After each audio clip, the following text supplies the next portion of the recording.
फोकाटोपीडिया में आपका स्वागत है। आप हैं मधुबनी के डिस्ट्रिक्ट मजिस्ट्रेट श्री शीर्षत कपिल अशोक। आप कलाओं, खासतौर पे लोक कलाओं में खासी रुचि रखते हैं। तो मेरा पहला सवाल यही कि कला या लोक कला की तरफ आपका रुझान कैसे हुआ, मधुबनी आने के बाद या पहले से भी था? मधुबनी और मिथिला ये कला क्षेत्र में सदियों से जाने जाते हैं। और मधुबनी में जब हम यहाँ पे आए तो एक हमको पता चला कि यहाँ का यूनिकनेस इसके हैंडीक्राफ्ट्स है। मिथिला पेंटिंग उसका एक अंग है, उसके साथ सिक्की आर्ट्स, उसके अलावा पेपर मेसी, टेराकोटा, सुजनी, कास्ट शिल्प, ये अब अनेकों आर्ट यहाँ पे उपलब्ध है, जिसका विकास तो हो रहा है लेकिन गति उसकी धीमी है। तो आने के बाद ये लगा कि क्योंकि इसका पोटेंशियल है तो हम जिला प्रशासक के हैसियत से उसको कोई अच्छा प्लेटफॉर्म उपलब्ध करा सकते हैं, और धीरे धीरे लोगों के, कलाकारों के संपर्क में आने से ही ये रुझान बढ़ते गए। आप खुद भी किसी कलाकर्म से जुड़े हुए हैं? सीधे तो नहीं, एकेडमिक डिग्री मेरे पास नहीं है, परंतु एकेडमिक डिस्कशंस में जुड़ते रहते हैं और बहुत सारी चीज़ें सीखने को मिलती है। अफसरों पर अक्सर आरोप लगता है कि कला को लेकर के उनका एक्सपोजर कुछ खास होता नहीं है, क्योंकि उनका ध्यान एकेडमिक्स की तरफ ज्यादा रहता है। इस वजह से कलाकारों की व्यवहारिक समस्याओं का समाधान करने में वे विफल रहते हैं। नहीं, एक्चुअली ये बात तो सही है कि ऐसे एलिगेशंस लगते हैं, परंतु देखिए, कलाकार मधुबनी में हमारे विकास के एक अविभाज्य अंग है।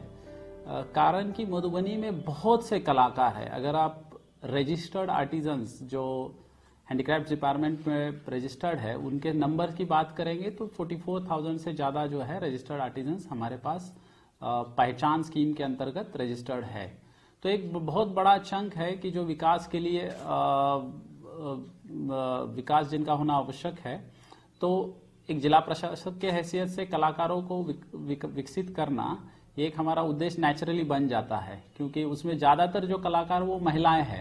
तो वुमेन एम्पावरमेंट की जो भी स्कीम्स है उसमें महिलाओं के जीविका के माध्यम से जो विकास करने की योजना है, निश्चित ही हमारा फोकस है, और इसी के तहत जो है हमारा भी रुझान कलाकारों के और उनके विकास के प्रति ऑटोमेटिकली हो गया। मधुबनी के डीएम बनने के बाद आप यहाँ की कल्चरल स्पेस में क्या क्या बदलाव देखते हैं, कुछ जिक्र करना चाहेंगे?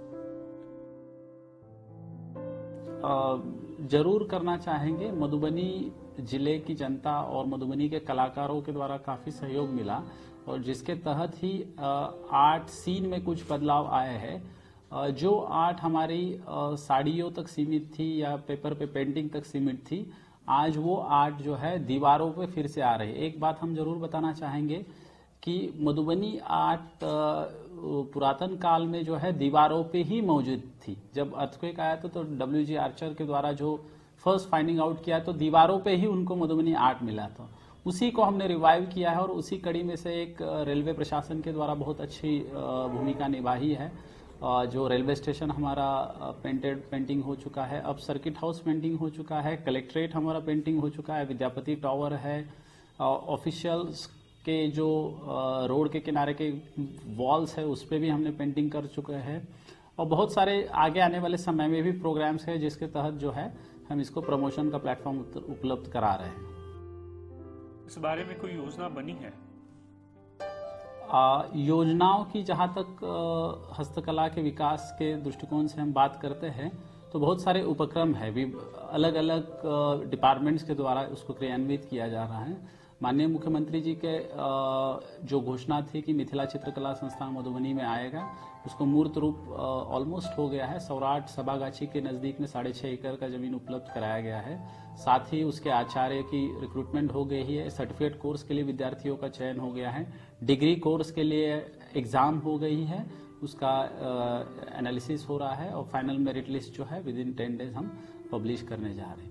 इसके अलावा डेवलपमेंट कमिश्नर हैंडीक्राफ्ट भारत सरकार के द्वारा भी कुछ योजनाएं ली गई है। उसमें एक सबसे पहले है कि जितवारपुर को हैंडीक्राफ्ट विलेज बनाना, वो योजना भी सैंक्शन हो चुकी है। उसके अलावा अररिया संग्राम पे जो है दिल्ली हाट के तर्ज पर कलाकारों को एक हाट हम उपलब्ध कराने जा रहे हैं।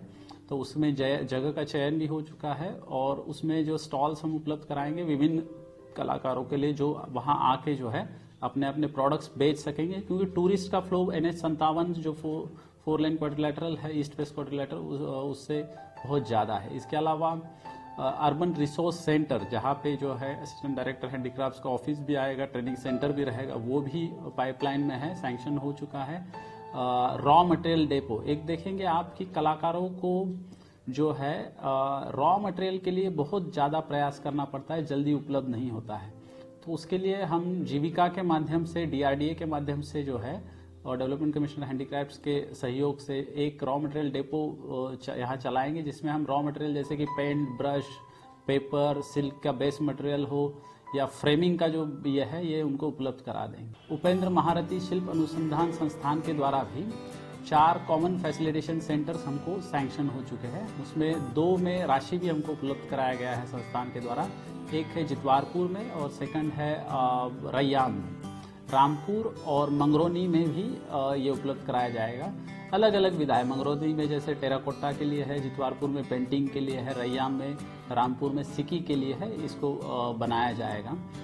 इसके अलावा भी जो डाउन ट्रोडन लोग हैं उनके लिए डेवलपमेंट कमिश्नर हैंडीक्राफ्ट्स के द्वारा 5 SC कंपोनेंट के अंतर्गत बेसिक ट्रेनिंग प्रोग्राम्स हमको उपलब्ध कराया गया है। उसमें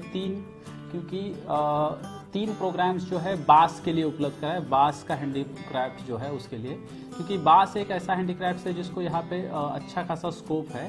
तो वो हम जल्दी ही बेनीपट्टी में शुरू कर रहे हैं और हमारे जजारपुर में भी इसको शुरू कर रहे हैं। उसमें पेंटिंग का भी एक हुआ है और सिक्की आर्ट्स का भी एक यहाँ पे सैंक्शन हो चुका है। वैसे प्रश्न यह भी है कि लोक कलाकारों को इन योजनाओं का कितना लाभ मिलेगा, खासतौर पर तब जब उनसे दिहाड़ी पर या मुफ्त में काम दिया जाता है, उन्हें कला मजदूर समझा जाता है। इससे अपरिचित तो नहीं होंगे आप? कुछ मिडिलमैन की शिकायत जरूर आ गई है यहाँ पे कि कलाकारों को जो है वो एंगेज कर तरह जो उनको पे करते हैं।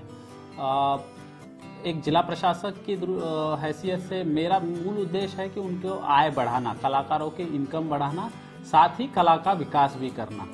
तो दोनों उद्देश्य हमारे हैं। इसमें जहाँ से भी इस तरीके की शिकायत आती है कि कलाकारों से कला का प्रदर्शन तो किया गया लेकिन उनको उनका मुआवजा नहीं मिला है, तो हम स्ट्रिक्ट एक्शन उस केस में लेते हैं।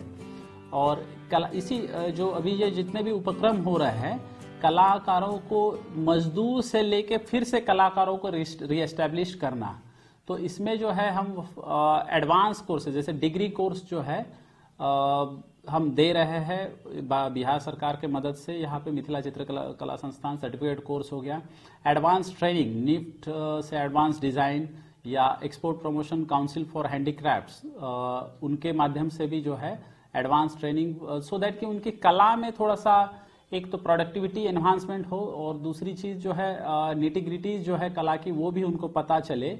इस संदर्भ में हम उनको एक प्लेटफॉर्म उपलब्ध कराने जा रहे हैं। माननीय प्रधानमंत्री के द्वारा भी MSME सेक्टर का जो रिजुवनेशन का प्रोग्राम है उसमें भी हम मुद्रा लोन के अंतर्गत अभी 10 दिन पूर्व में ही 700 प्लस मुद्रा लोन जो है आवेदन प्राप्त किया है, उसमें से लगभग 50 से ज्यादा सैंक्शन भी ऑन द स्पॉट किए गए हैं। तो इत्यादि उपक्रम कर रहे हैं सो दैट कि उनको जो है अपने पैरों पे हम खड़ा कर सके, किसी की बैसाखी की आवश्यकता नहीं हो। निश्चित ही उनको मजदूर नहीं बनाना है, हमको कलाकार ही उनको रखना है। एक बात और है, सरकारी योजनाओं या मौकों को लेकर के खासतौर पर दलित कलाकारों का आरोप रहता है सरकार और प्रशासन दोनों पर ही कि सारे मौके अगड़ी जाति के कलाकारों को ही मिल रहे हैं। अभी थोड़ी देर पहले ही मैंने बताया था कि जो ट्रेनिंग प्रोग्राम्स हमने यहाँ पे 5 आयोजित किए हैं DCI हैंडीक्राफ्ट के मदद से, वो all are for the SC हमारे जो है कलाकार उनके लिए, और उसमें भी कंपोनेंट अलग अलग है, पेंटिंग है, सिक्की है, बांस की आर्ट है। इसके अलावा भी जितने भी हमारे उपक्रम हो रहे हैं, फॉर एग्जांपल डिग्री कोर्स के लिए विद्यार्थियों का चयन हो गया या सर्टिफिकेट कोर्स के लिए, उसमें जो है हम आदर्श रोस्टर जो हमारा है रोस्टर नियमावली जो है हमारी बिहार सरकार की, उसका अनुपालन करते हैं सो दैट कि सभी क्षेत्रों के वर्गों के कलाकारों को जो है इसमें एक प्लेटफॉर्म उपलब्ध किया जा सके। और हैंडीक्राफ्ट डिपार्टमेंट के द्वारा भी जो भी ट्रेनिंग प्रोग्राम्स किए जा रहे हैं उसमें भी जो है हम ये प्रयास करते हैं कि उनको जो है इक्वल शेयर मिले और एक प्लेटफॉर्म उपलब्ध हो जाए। जहां तक ओपन कंपटीशन मार्केट का सवाल है, क्योंकि ये गाइड होता है मार्केट फोर्सेस से, तो उस पर हमारा ज़्यादा नियंत्रण नहीं है, लेकिन हम प्रयास जरूर करेंगे कि जैसे कि इंटरनेशनल ट्रेड फेयर है या आर्ट एक्सपो जहां भी लगते हैं तो उसमें जो है उपेंद्र महारथी शिल्प अनुसंधान संस्थान हो या डीसी हैंडीक्राफ्ट हो, इनके माध्यम से हम जो है सभी तबके के जो कलाकार हैं उनका रिप्रेजेंटेशन वहां हो, इसके लिए उनसे अनुरोध भी करेंगे। मैं मिथिलांचल के तमाम इलाकों में घूम रहा हूं और अपने अनुभव से एक बात कह सकता हूं कि मिथिलांचल की सांस्कृतिक धरोहरों का तेजी से क्षरण हुआ है। क्या उन्हें संरक्षित करने या पुनर्जीवित करने की कोई योजना है? कल्चरल हेरिटेजेस की अगर बात करें तो मधुबनी में निश्चित ही ऐसे हेरिटेजेस है। एक तो अगर पुरातन काल से ही हम देखें तो बलिराजगढ़ है, उसके बाद सौराठ सभागाछी भी है हमारे, उसके अलावा राजा दरभंगा के 2 पैलेस भी हमारे यहाँ, कई सारे मंदिर भी है यहाँ पे उपलब्ध, और कई सारे मतलब एंशिएंट प्लेसेस भी, जैसे विद्यापति डी है जहाँ पे हमारे आदरणीय विद्यापति जी का जन्मस्थली भी है, उच्चैठ भगवती का मंदिर भी है। तो जो कल्चरल हेरिटेज है उसको प्रिजर्व करना बहुत आवश्यक चीज़ है। जैसे कि एएसआई के अंतर्गत बलराजगढ़ में उत्खनन का कार्य भी हुआ था। उसके अलावा भी जो जैसे मार्तंड महोत्सव हम सेलिब्रेट करते हैं, सूर्य मंदिर है झंझारपुर में पुराना, उसके आलोक में, तो जरूर निश्चित ही प्रयास हो रहा है, लेकिन इसमें और गति देने की आवश्यकता है। इस संदर्भ में जो है मेरे दिमाग में ये जो आइडिया आई है कि इसको जो है कला संस्कृति एवं युवा विभाग के साथ मिल के हम इसको डॉक्यूमेंटेशन करें, इसको प्रिजर्व करें सॉफ्ट फॉर्म में, so that we can distribute it to the Mithila people as well as जो है बिहार के हमारे जितने भी हैं, और इवन म्यूजियम्स में भी ये संधारित रहेगा। शुक्रिया सर, कार्टोपीडिया से बात करने के लिए आपका बहुत बहुत शुक्रिया। Thank you Sunil ji.